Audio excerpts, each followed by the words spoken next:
নিৰ্বাচনলৈ ঘূৰি যাব।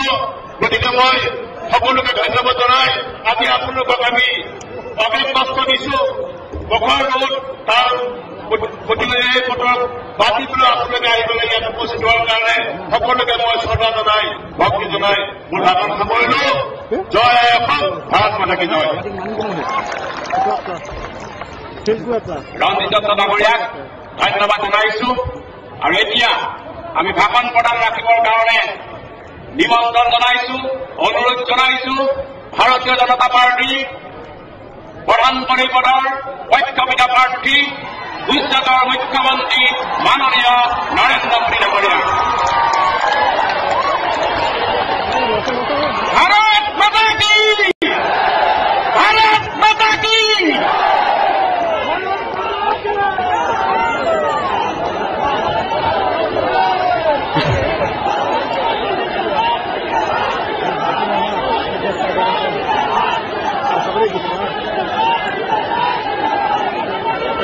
भारत माता की, भारत माता की। मंच पर विराजमान भारतीय जनता पार्टी के वरिष्ठ नेता विजया चक्रवर्ती जी, पार्टी के राष्ट्रीय प्रभारी श्री सुधांशु मित्तल जी, श्री चंद्रमोहन पटवारी जी और हमारे तेजपुर के लोकप्रिय उम्मीदवार श्री आशप्रीत शर्मा जी, श्री रंजीत दत्ता जी, श्री सीके दास, श्री एस भट्टाचार्य जी, श्री विजय गुप्ता जी, मंच पर विराजमान सभी वरिष्ठ महानुभाव और विशाल संख्या में पधारे हुए भारत के भाग्य विधाता मेरे प्यारे भाई और बहनों,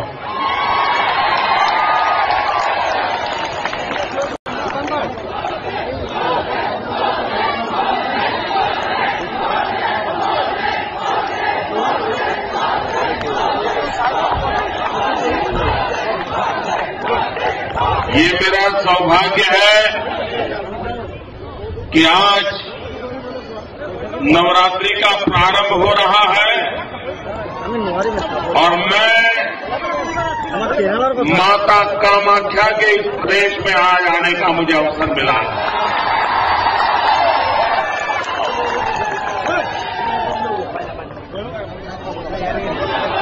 मेरा ये सौभाग्य है कि मेरी पार्टी ने मुझे काशी के साथ जोड़ा है और आज ये गुप्त काशी कहा जाने वाली जगह पर आने का मुझे अवसर मिला। भाइयों बहनों, मैंने कई वर्षों तक आसाम में काम किया है। यहां मैं बहुत भ्रमण भी करता था।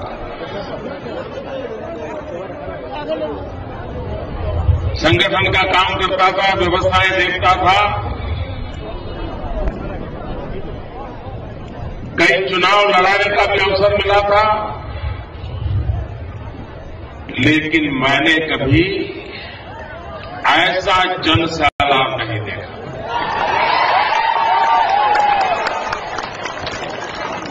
ऐसा लग रहा है जैसे मानो केसरिया समंदर लहर रहा है।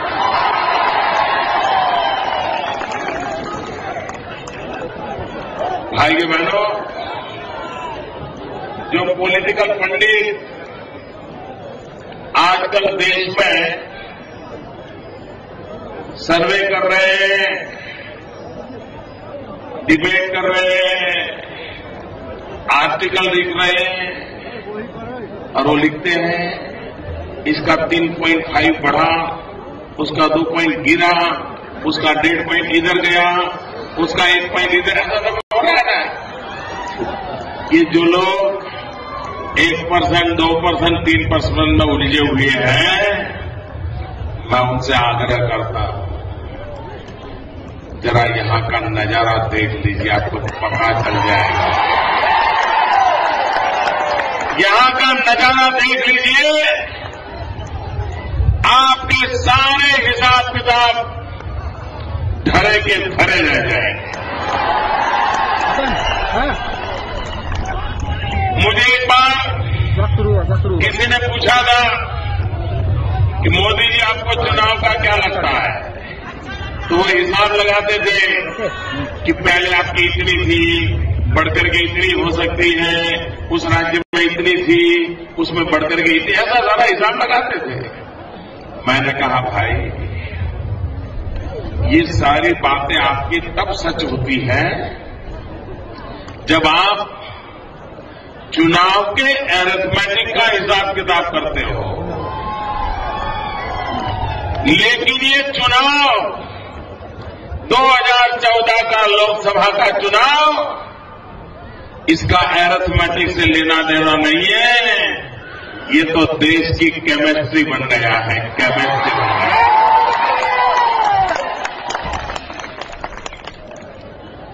अरिथमेटिक में 1 + 1 2 होता है, केमिस्ट्री में एक के बगल में एक आ जाए तो 11 हो जाता है। और इसलिए भाइयों बहनों, ये पहला चुनाव ऐसा है जिस चुनाव की घोषणा होने से पहले ही देश ने चुनाव का नतीजा तय कर लिया है।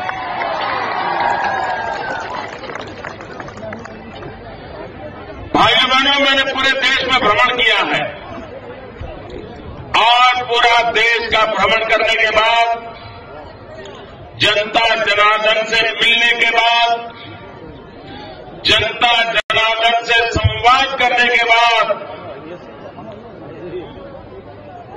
मैं बहुत जिम्मेवारी के साथ कहता हूं, इस चुनाव में हिंदुस्तान के अंदर एक भी राज्य ऐसा नहीं होगा जहां कांग्रेस डबल डिजिट सीटें जीत सके। एक भी राज्य में नहीं, कहीं एक आध मिल जाएगी, 2 मिल जाएगी, 3 मिल जाए, 2 आंकड़े पार करने वाला हिंदुस्तान में एक राज्य नहीं मिलेगा कांग्रेस को।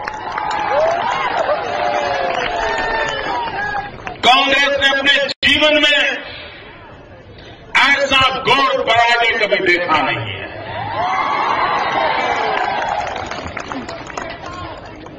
भाइयों बहनों, मुझे अभी बताया गया कि कुछ महीने पहले यहां नजदीक में 15 लोगों को मार दिया गया, मार दिया था।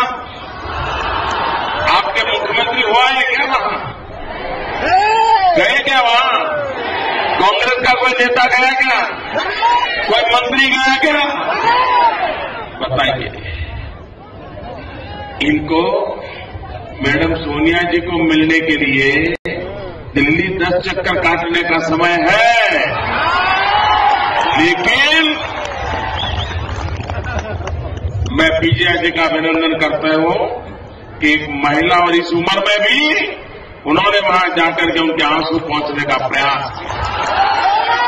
आरपी शर्मा जी चुनाव की इतनी व्यस्तता के बीच भी वहां गए, उनके आंसू पहुंचे। भाइयों बहनों,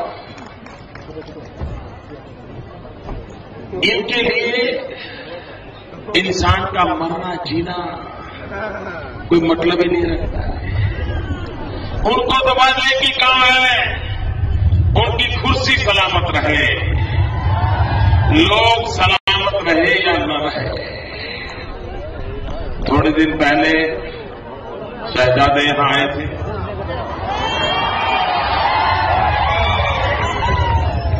अभी कल उनकी मातुश्री पधारी थी, मैडम सोनिया जी आई थी कल आसाम में। आसाम में आई थे ना? हाँ। आप मुझे कहिए भैया, दिल्ली के अंदर नॉर्थ ईस्ट के बच्चों पर जुल्म हो रहे हैं। दिल्ली में नॉर्थ ईस्ट की बच्चियां सलामत नहीं है। दिल्ली में नॉर्थ ईस्ट के बच्चे को मार दिया गया। मैं जरा मैडम सोनिया जी को पूछना चाहता हूं, शहजादे को पूछना चाहता हूं, आप जब यहां आए हो कम से कम संवेदना के 2 शब्द तो बोल देते। आप उनको इतना तो भरोसा देते कि आप चिंता मत कीजिए, दिल्ली में हम बैठे हैं, आपके बच्चों की चिंता करेंगे। लेकिन भाइयों बहनों, वो अपनी सत्ता को पाने के लिए इतने परेशान हैं कि इन दिनों इनको आपके दुख दर्द याद नहीं आते, आपके बच्चों पर जुल्म हो याद नहीं आता, आपके बच्चों को मार दिया जाए उनको याद नहीं आता। जो आपको भूल जाना चाहते हैं उनको आप याद क्यों रखना चाहते हैं? जो आपको भूल गए हैं उन्हें आप कब तक याद रखोगे? और इसलिए भाइयों बहनों, ये 2014 का चुनाव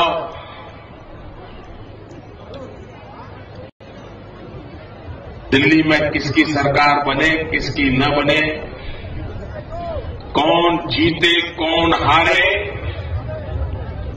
इस सीमित हेतु के लिए नहीं है। इस बार जनता जनार्दन का मिजाज दिल्ली में बैठी हुई सरकार को सिर्फ हटाना नहीं है, दिल्ली में बैठे हुए लोगों का इरादा इनको हटाना तो है, लेकिन लोग उनको सजा करने के मूड में हैं। जनता जनार्दन कांग्रेस को सजा करने के मूड में है। हिंदुस्तान के इतिहास में आजादी के बाद इतने साल बीते, लेकिन कोई दशक ऐसा नहीं गया जो ये दशक गया है जहां पर भ्रष्टाचार के सारे रिकॉर्ड तोड़ दिए, अत्याचार के सारे रिकॉर्ड तोड़ कर दिए, कुशासन की सारी सीमाएं लांघ दी। भाइयों बहनों,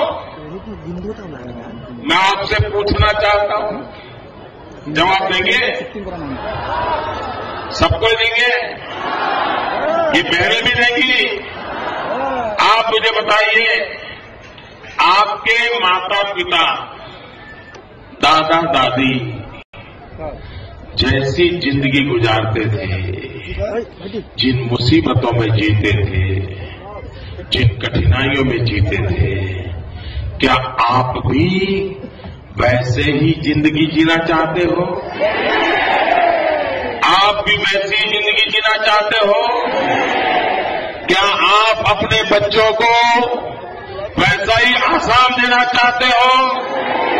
आप अपने बच्चों को वैसा ही मुसीबत भरा हिंदुस्तान देना चाहते हो? अगर आप नहीं चाहते हो तो देश में बदलाव का निर्णय करना पड़ेगा। भाइयों बहनों, परिवर्तन लाना होगा। आप मुझे कहिए,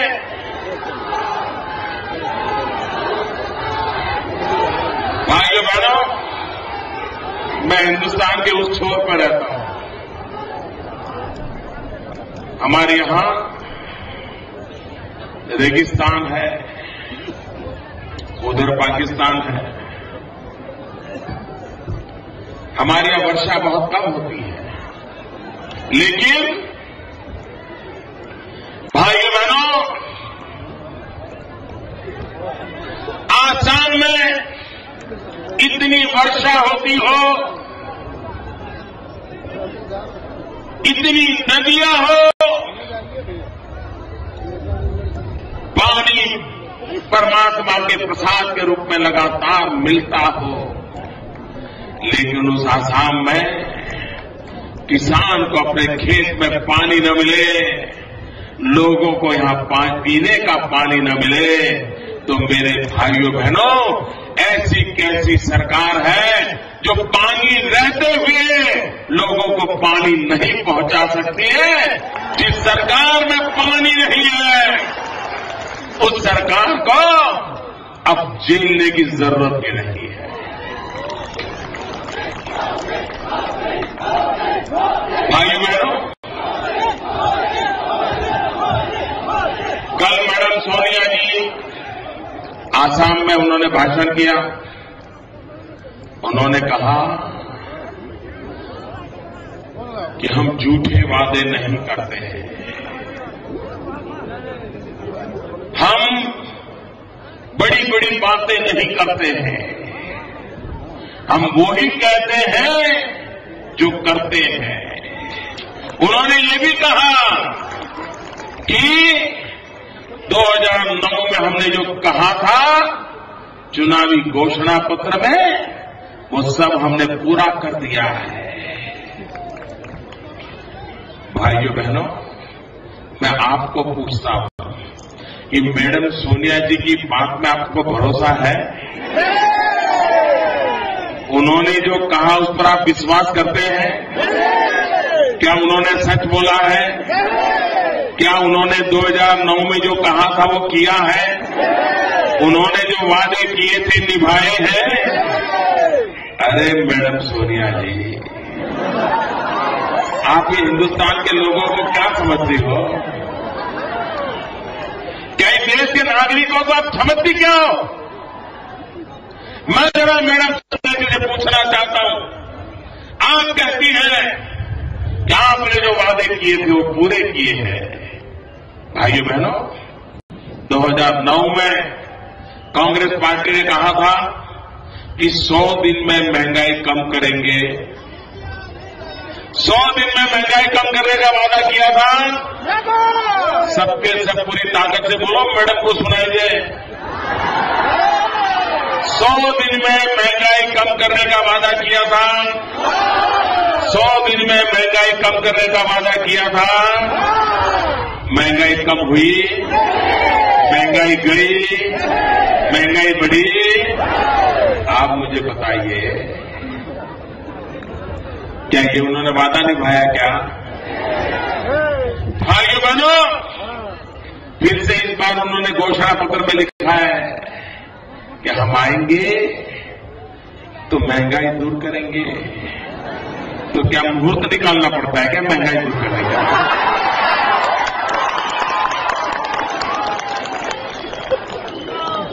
5 साल गरीब के घर में चूल्हा नहीं जला है,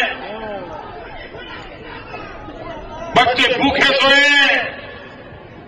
महंगाई के कारण परिवार को चलाने वाली माताओं बहनों का जीना मुश्किल हो गया है। और आप जनता की आंख में धूल झोंक रही हो। अब कांग्रेस ने तो नया काम शुरू किया है। पहले तो धूल झोंकते थे, लेकिन अब लगता है कि धूल झोंकने के बाद भी उनकी गाड़ी चलती नहीं है, तो अभी पार्लियामेंट में उन्होंने मिर्ची झोंकना शुरू किया है। आंख में मिर्ची झोंकना शुरू किया है।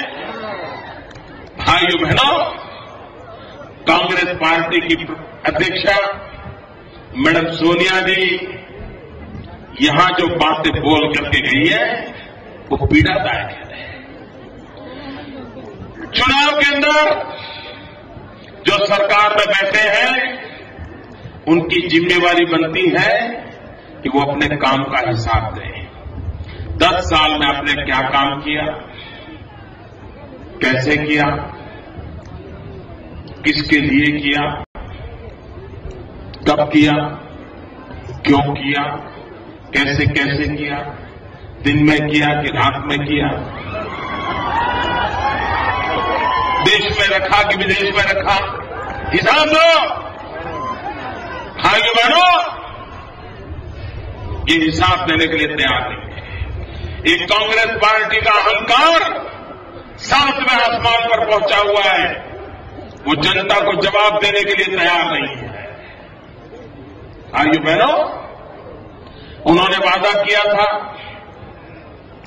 2009 के चुनाव के अंदर, उनके घोषणा पत्र में लिखा है, फिर इस बार भी अभी उन्होंने अपना धोखा पत्र जाहिर किया है।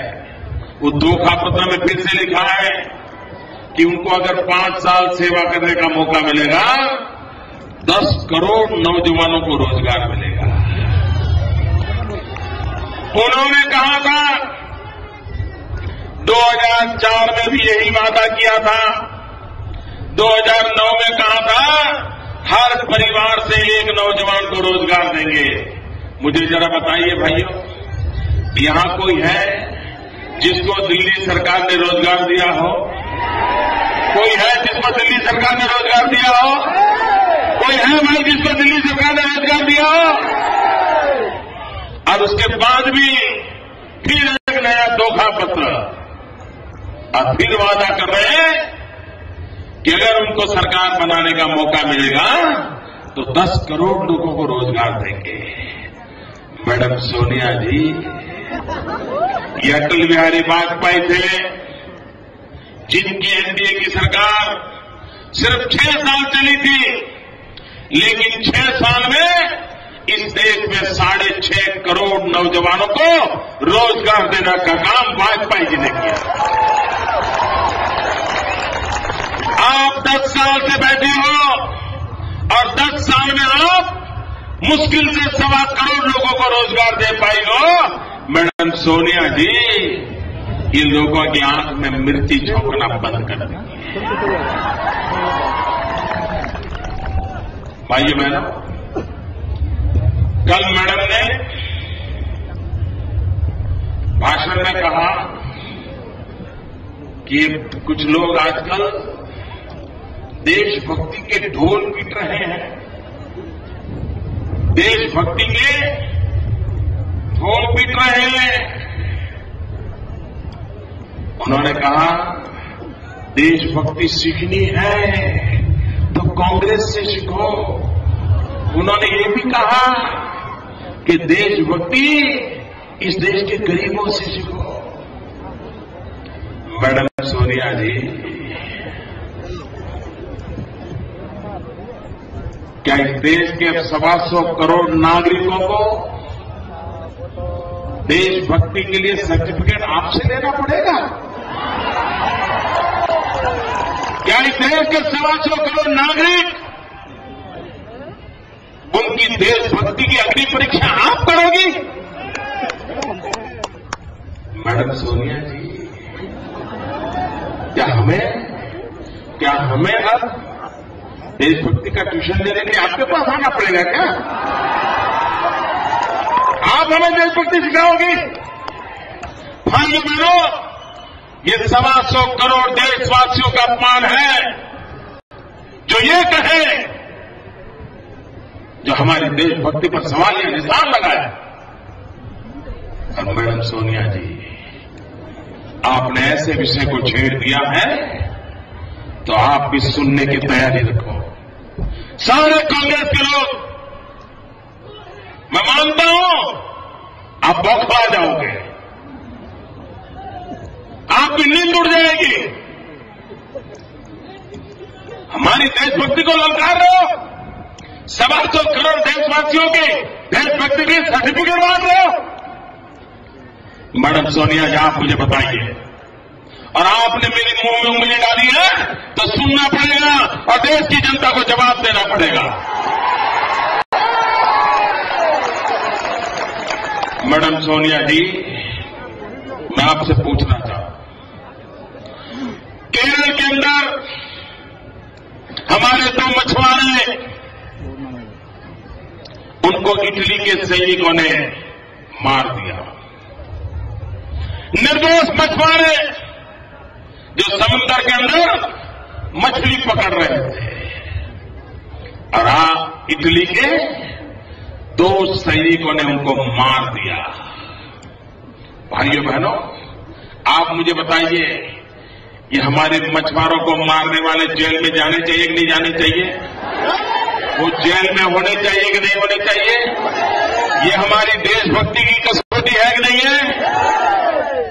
वो कौन लोग थे जिन्होंने इटली के हत्यारों को इटली वापस भेजने का प्रबंध किया था? वो कौन? किसके इशारे पर वो इटली वापस गए थे? वो कौन सी ताकत थी कि इटली से वापस आने के लिए मना कर रहे थे? ये तो भारत की सुप्रीम कोर्ट ने आंख लाल की, डंडा चलाया, तब जाकर के इटली के वो 2 हत्यारे हिंदुस्तान आए। लाए इटली के एम्बेसडर को धमकी दी गई, सुप्रीम कोर्ट ने डांटा, तब आए। मैडम सोनिया जी, मेरा अगला सवाल आपको और चुभने वाला है। कांग्रेस के नेताओं, कान खोल करके सुन लो, हमारी देशभक्ति का ललकारा है, जरा जवाब दो। देश जानना चाहता है, देश जानना चाहता है, मेरे केरल के 2 मछुआरों को मारने वाले वो हत्यारे किस जेल में है? जरा सब पता बताओ। मैं पता बताओ। देश भाई बहनों में जानना चाहिए कि नहीं जानना चाहिए? ये हत्यारे जेल में होने चाहिए कि नहीं होने चाहिए? क्या इटली के हैं इसलिए माफ होना चाहिए क्या? हमारी देशभक्ति को ललकारा है आपने, मैडम, जवाब देना पड़ेगा। और मैं चाहता हूं आज सारी कांग्रेस पार्टी उछल पड़ेगी, सारे देश में मोदी के पुतले जलाएगी। जलाने दो। कांग्रेस पार्टी 125 करोड़ देशवासियों की देशभक्ति पर सवाल उठाने की कभी हिम्मत मत करना। ये वो देश है जो कभी अंग्रेजों के सामने भी सर नहीं झुकाया था।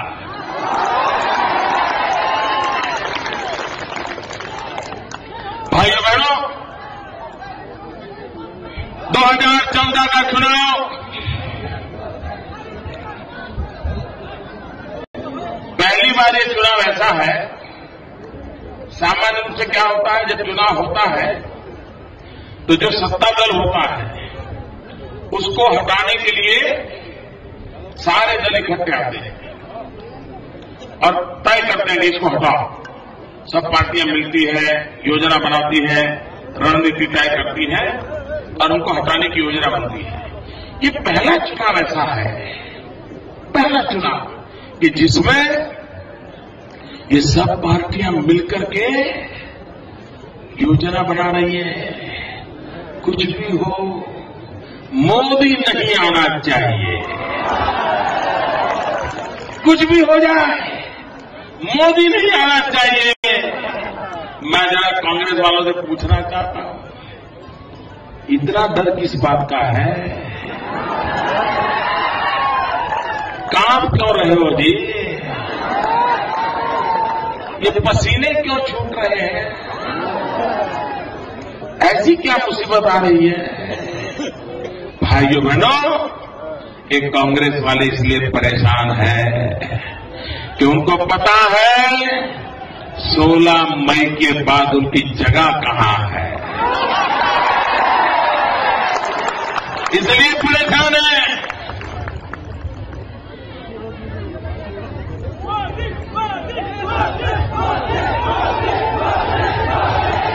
भाइयों बहनों,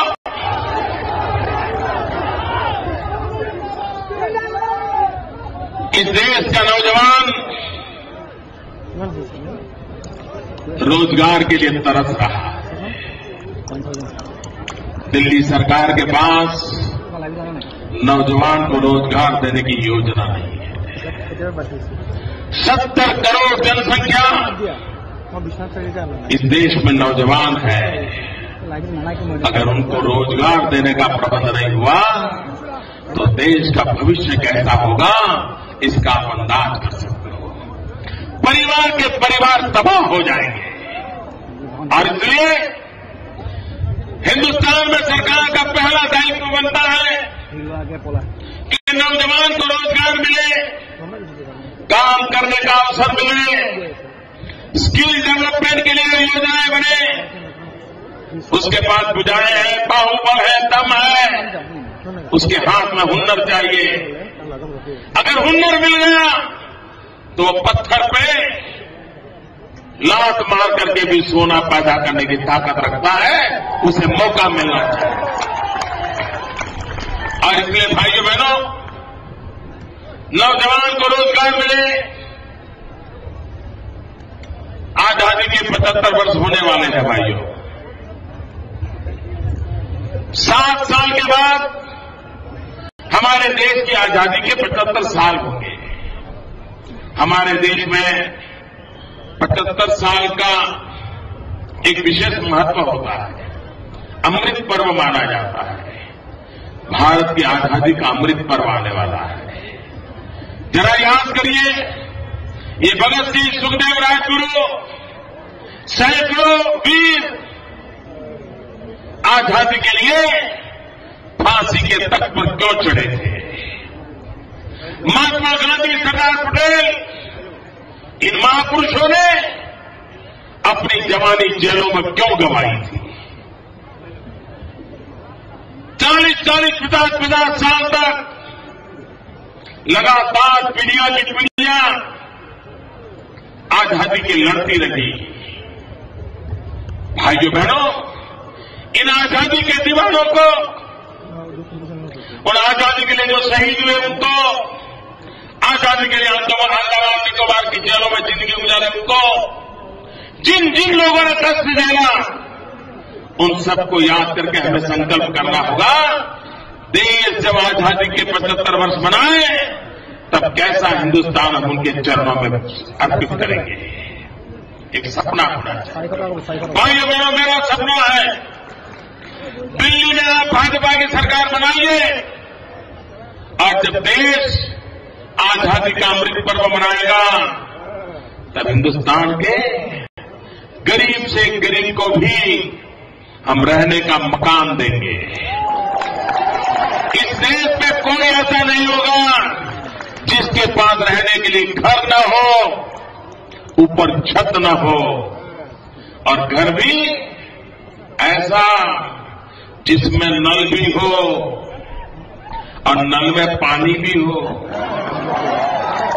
बिजली भी हो, शौचालय भी हो, नजदीक में स्कूल हो, बुजुर्गों के लिए नजदीक में अस्पताल हो, हर गरीब से गरीब परिवार को ये सुविधा मिले, ये हमारा सपना है भाई। आजादी का अमृत पर्व मनाए, मेरे देश का गरीब से गरीब व्यक्ति फुटपाथ पर जीने के लिए मजबूर हो, ऐसा देश हम नहीं चाहते। और इसलिए मैं आपके आशीर्वाद लेने आया। गरीब के आंसू पहुंचने के लिए आशीर्वाद चाहिए। दलित हो, पीड़ित हो, शोषित हो, आदिवासी हो, वंचित हो, जंगलों में गुजारता हो जिंदगी, गांव में रहता हो, अनपढ़ हो, 60 साल तक जिसने किसी की सूद नहीं ली है, उसकी चिंता करने के लिए हमें सरकार बनाने का अवसर दीजिए। और मेरे आसाम वासियों से अनुरोध है, ये हवा का रुख साफ है मित्रों। इस बार आसाम में सब कांग्रेस का खाता खुलने वाला नहीं है।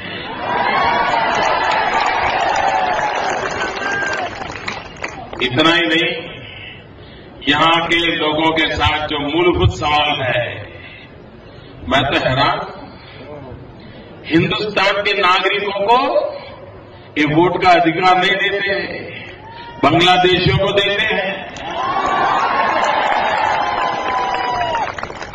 2-2 लाख लोग कैंप में पड़े हैं।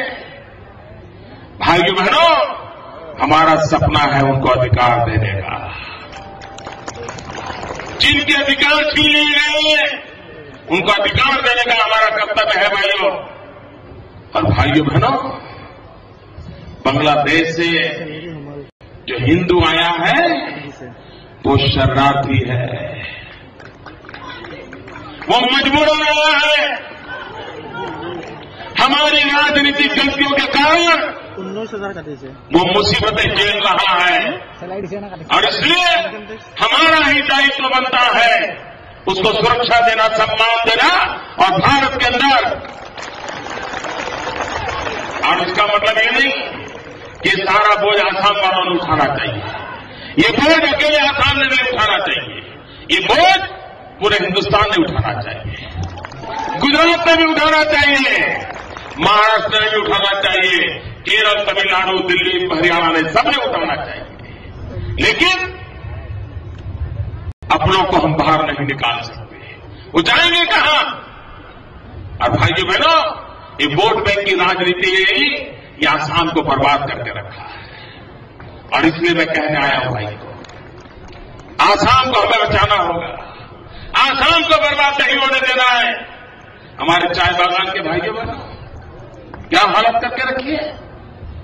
क्या उनको गर्व भर जीने का अवसर नहीं मिलना चाहिए?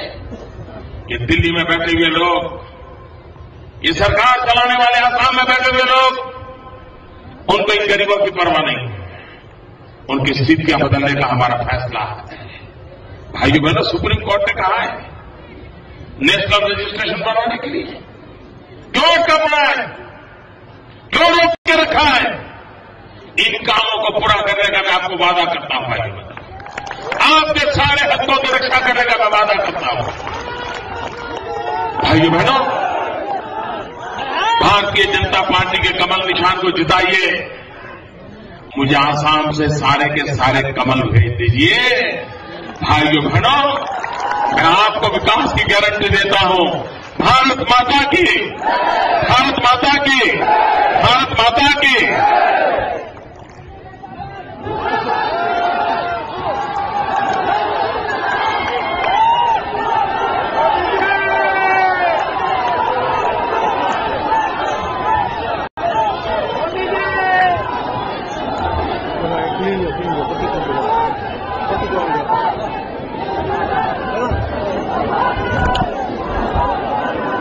এতিয়া আমি বৈঠকৰ শেষ অংশলৈ অগ্ৰসৰ হৈছো।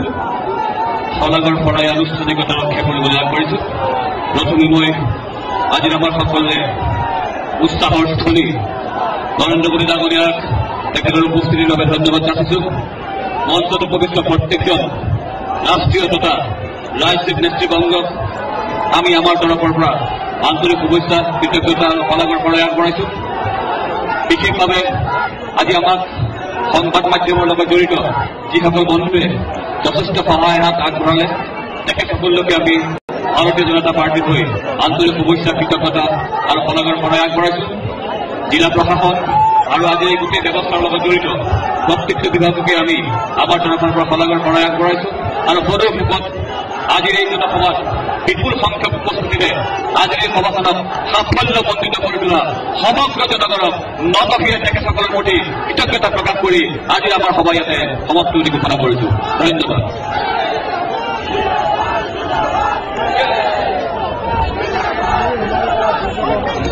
भारत माता की, भारत माता की, भारत माता की जय अहोम, जय अहोम, जय अहोम। धन्यवाद, नमस्कार।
जिंदाबाद